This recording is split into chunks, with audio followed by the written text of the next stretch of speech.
This video made possible by the Global Innovation Exchange. Visit gixnetwork.org to learn more. Good morning. Thank you so much for being here. Wow, okay. So I wanted to share with you today this story, this little bit of a journey of Mismatch and how inclusion shapes design. But in the process, it's really a story about how inclusion shapes a designer, specifically, it may not be working. Am I pushing the right button? A designer, there we go. This designer, and how it shaped my thinking as I've evolved through this story. So my story begins with where I grew up across the bay from San Francisco in Oakland, California. And in Oakland, we pride ourselves on being a very diverse city. It's a place where diversity of race, ethnicity, socioeconomic, religion, it was all part of the conversation growing up. But for everything that I learned about diversity, inclusive design really transformed how I think about that topic, especially when I think about the things that we design in technology. My path to design started with an early love for both science and art. I went on to study orthopedic biomechanics because I wanted to create prosthetic limbs. And I've carried this deep belief that the relationship between people and technology really should be a complementary one, but also one that puts people, human beings, in the lead of that interaction. My career has taken me some really amazing companies. A couple of them were mentioned before. I did start my own company in the last 2 years. I had a real privilege to spend time with a lot of different facets of technology, Scholastic, Pinterest, Facebook, Airbnb, and in every room that I go into and I talk about inclusion, the thing that I really found is that we all mean different things when we say the word inclusion. There's many different ways to interpret it. And only when I started to write the book did I take a hard look at what did I really think that this word means? It's great that we have a movement, we have a lot of interest in the topic of inclusion, but really, what do we mean when we say this? The root word of include is claudere, which is Latin for to shut. So exclusion is to shut out, and inclusion is to shut in. And I started to wonder if maybe there was something about this mental model of a circle that was shutting in and shutting out that itself was causing some problems in our thinking. In particular, what are the goals of this mental model? If you're on the out of the circle, is the goal to break inside of it? Or if you're on the inside, is the goal to create openings in the circle and magnanimously let other people in? Or is it to get rid of the circle altogether and mix in some sort of free state utopia? And so as we took a closer look at this circle itself, that seemed to be, how do we think about this and how it shows up in our world, that kind of fixed thinking. So a couple of quick examples of how that closed-in, shut-out circle manifests in our world. This is an image of Long Island Parkway outside of Manhattan. This overpass was built by Robert Moses, who was known as the master builder of New York City. And in the 1930s, he was the Park City Commissioner. And he shaped and reshaped how New York City looked. But he was also demonstrably racist, as documented in The Power Broker, a book by Robert Caro. And this is an example of some of the practices that Moses would put into place. This overpass has an underside that sits at 7 feet, 7 inches high, which is just low enough that a public bus cannot pass underneath it. And at this time, public buses was the primary mode of transportation, especially for low-income families and especially working-class African-American families. So in essence, creating a barrier to the beaches and parks on the other side. But of course, these kind of barriers exist in our world today as well, predominantly in the work that I do in the design of websites. The lack of basic accessibility is a very high percentage in a number of companies, and in essence, creating barriers for people's participation in the internet. So in thinking about that tension between that model, that shut in, shut out, one of the moments that really started to unlock my thinking was the World Health Organization's definition of disability, which in 2001 was dramatically redefined as a mismatched interaction between the features of a person's body and the features of the environment in which they live. And so this profound shift, it's also known as the social model of disability. This profound shift in my thinking from thinking about disability as a personal health condition that might be outside the range of quote-unquote normal, whatever that is, to thinking about it as mismatched interactions, it then put squarely the responsibility on me as a designer, as an engineer, and the people that I partner with to really examine every choice that we make and how it's either increasing or decreasing those mismatched interactions between people in their world. In essence, these mismatches, especially as they accumulate over time, are the building blocks of exclusion. And I became really interested in understanding how they're constructed and how we might construct them differently to reshape our world.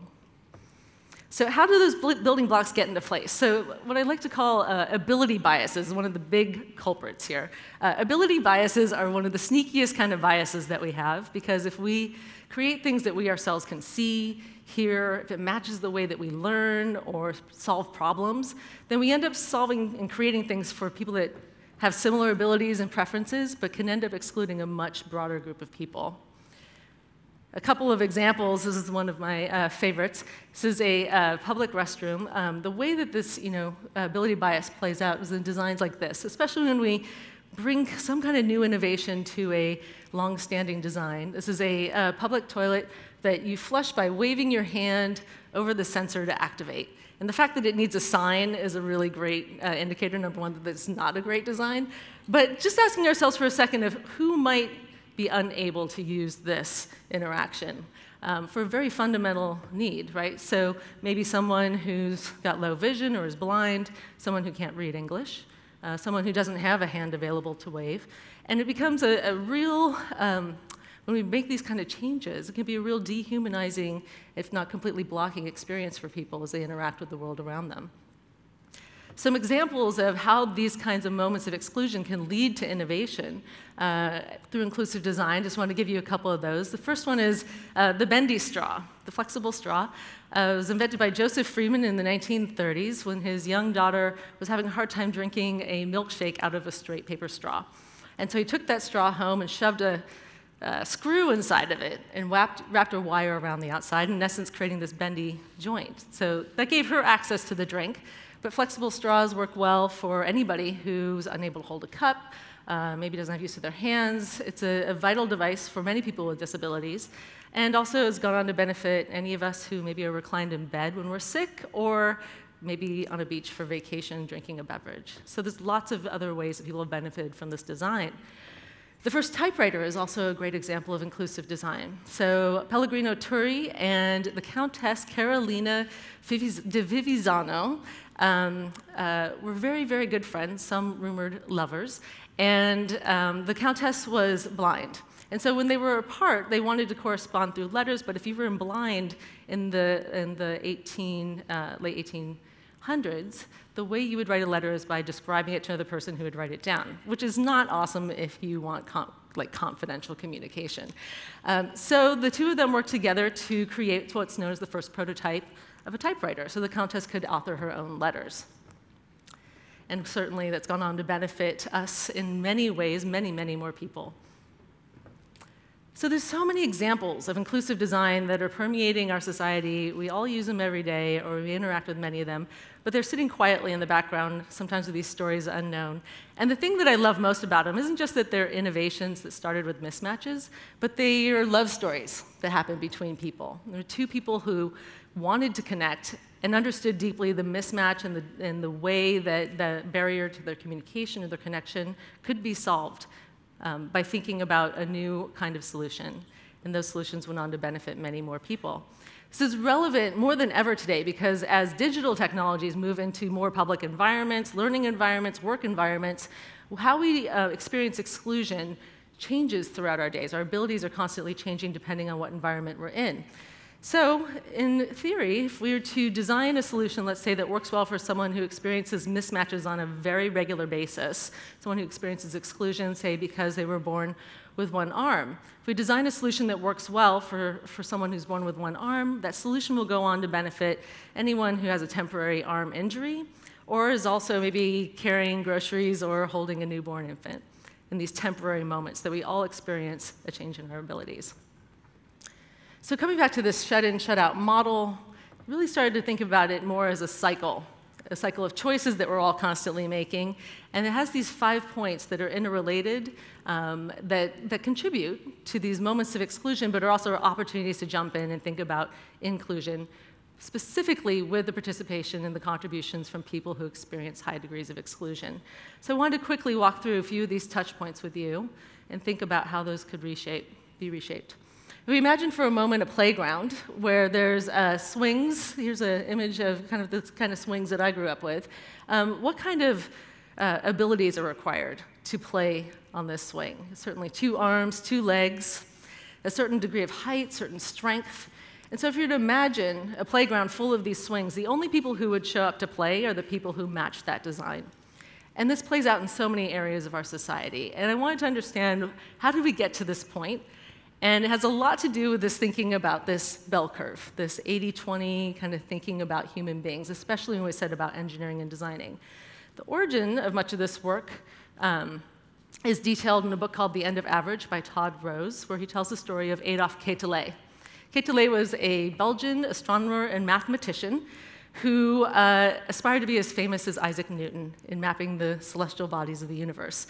However, the Belgian Revolution broke out as Quetelet was coming into his career, and so he turned all that ambition towards human society and started measuring every dimension of human bodies and mapping them statistically and determining how they would fit to a curve. And he found these bell curves everywhere he looked.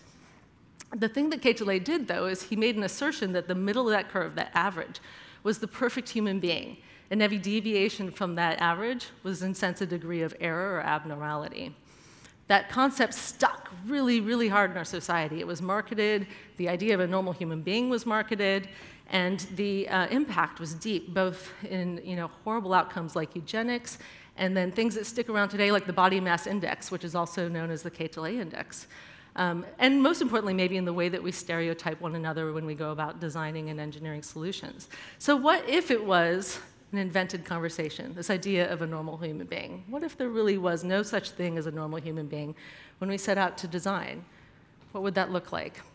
As an example of how this plays out in design, I like to talk about the fighter pilot, the fighter jets of World War II. This is an example. The flight deck that was designed for these first jets were designed by taking data, measurements of human bodies across 4,000 pilots. And then the Air Force took all that data and averaged it out and took the number right in the middle and said that must be the perfect pilot. So we're going to design everything in this cockpit, this flight deck, fixed into place and assume that people are going to kind of overcome the differences. Well, they had a lot of crashes that they couldn't attribute to mechanical failure or pilot error, and they started losing pilots over the course of the war. And in preparation for the Korean War, there was a junior researcher named Lieutenant Gilbert Daniels who took just 10 of those dimensions, just like height and weight and arm length, and measured another 4,000 pilots to see how many people actually fit those dimensions, all 10. So the punchline is nobody did. Like, no human being fit all 10 dimensions. Everybody had something different. And in essence, the Air Force had created an airplane for everyone and no one. This happens all the time in the work that we do in technology. This led to the individual fit principle, which then the Air Force required all their suppliers to think about how the designs could accommodate a range of body types. Things like adjustable seat belts and seat placement. Anytime you get into a car today, you're benefiting from this individual fit principle. This plays out in this cycle of exclusion, in particular with this relationship between what we make and then who uses it, or more simply, our assumptions about who uses it. I'd like to use the example of gaming. A contributor to the book named John Porter, avid gamer, he has a wall in his room with a pegboard, and he has these controllers up, almost like hunting trophies. And he calls it his wall of exclusion. Because in the history of the gaming industry, every controller has required 2 hands to play. And John doesn't have 2 hands to play. He plays through speech and a whole lot of work that he does in the background to use different types of controls. So he's an employee at Xbox. He and others in Xbox worked with gamers with disabilities to understand what are the different ways that people come to play. So people who are dedicated gamers but have very complex strategies for how to interact with the gaming environment. And that led to the Xbox Adaptive Controller, which I'm very excited about. But it allows a lot of different interfaces to plug in and interface with some Xbox games. Another example on this cycle of exclusion of who makes it. So contributor to the book also, Tiffany Brown. The first moment I met her, the thing she told me, I'll never forget it. She told me that in the history of architecture, the profession, only just over 400 female African-American architects have been licensed. like in the history of the profession. And that matters because in the place where she grew up, which is Detroit, here she is in front of the housing projects that she grew up in that were then later razed to the ground when she was 15. The decisions on what parts of our cities are built and destroyed and remade are made by certain levels of profession. And Detroit is the first housing projects in the United States were developed in Detroit. On the left there, the Brewster Douglas projects. These kind of decisions over the decades have shaped the racial distribution of Detroit. The map on the right-hand side is a racial distribution map of the city. The city is over 80% African American, indicated by the blue dots, and the red dots indicating Caucasian Americans. And so the lines and the shapes that you see here are defined by boundaries of the city, both streets, waterways, and roadways. And the way that Brown works in shifting towards inclusion is both in working with young people to introduce them to the profession of architecture, but then also as an architectural designer herself. And this is a picture of a development that she's building at the outskirts of Hartman Gardens and a snapshot from her grandmother's front porch. So 2 more quick things about the cycle. How we make the tools that we use, often drive exclusion and can be shifted towards more inclusive practices as well. This is an image of Wanda Diaz-Merced, who is an astronomer. She grew up in Puerto Rico, and as she was in university, she was progressively losing her eyesight, which is a really, really big deal if you're an astronomer, because most of the data that's analyzed is analyzed visually. So this example on the bottom left there. So Diaz-Merced then started applying sonification to the data that she was collecting, assigning sound, like musical instruments or different tones, to then be able to analyze the data she was collecting auditorially. And so this went on to give her access to practice at a world-class level, but it also became an important tool for many astronomers who wanted to find different kinds of nuances in their data. And using an audio version of that gave them something to balance out with the visual that they had been dependent on for so long. And the last, and I think perhaps most important part of the cycle, and why we make, why do we make, and how that leads to exclusion and inclusion. So, a snapshot of Morgan's Inspiration Island, a water park in San Antonio, Texas. Morgan Hartman, as growing up, she had a combination of physical and sensory disabilities, and she and her parents always had a hard time finding a place for her to play, especially in the heat of San Antonio. So they worked together with a range of families, practitioners, people who understood a range of different abilities, different ways to play, and designed and reimagined the shape of a water park.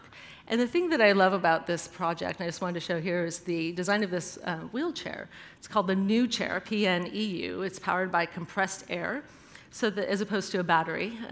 So the park is fully accessible both in terms of its shape, but also in terms of how you move through that park, coming in as a child who uses a wheelchair.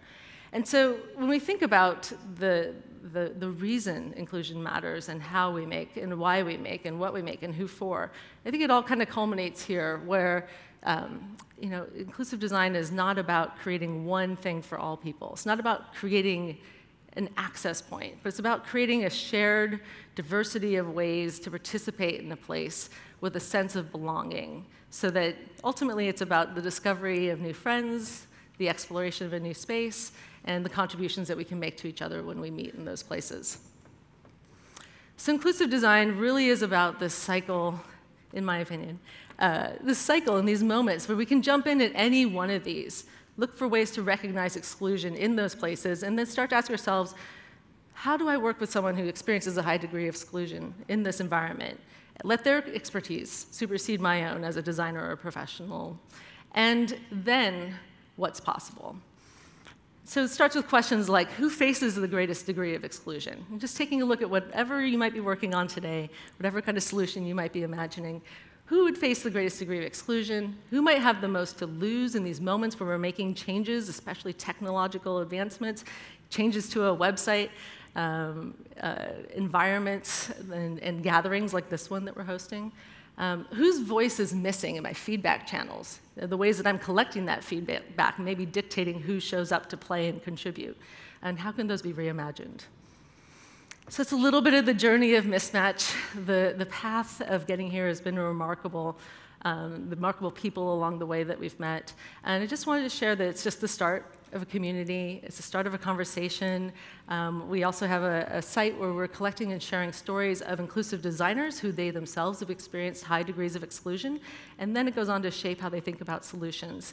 But more than anything, it's about starting a conversation and keeping that conversation going as we think about all the places where we're making choices and addressing, increasing, and decreasing those mismatches. So thank you so much for being part of that community today.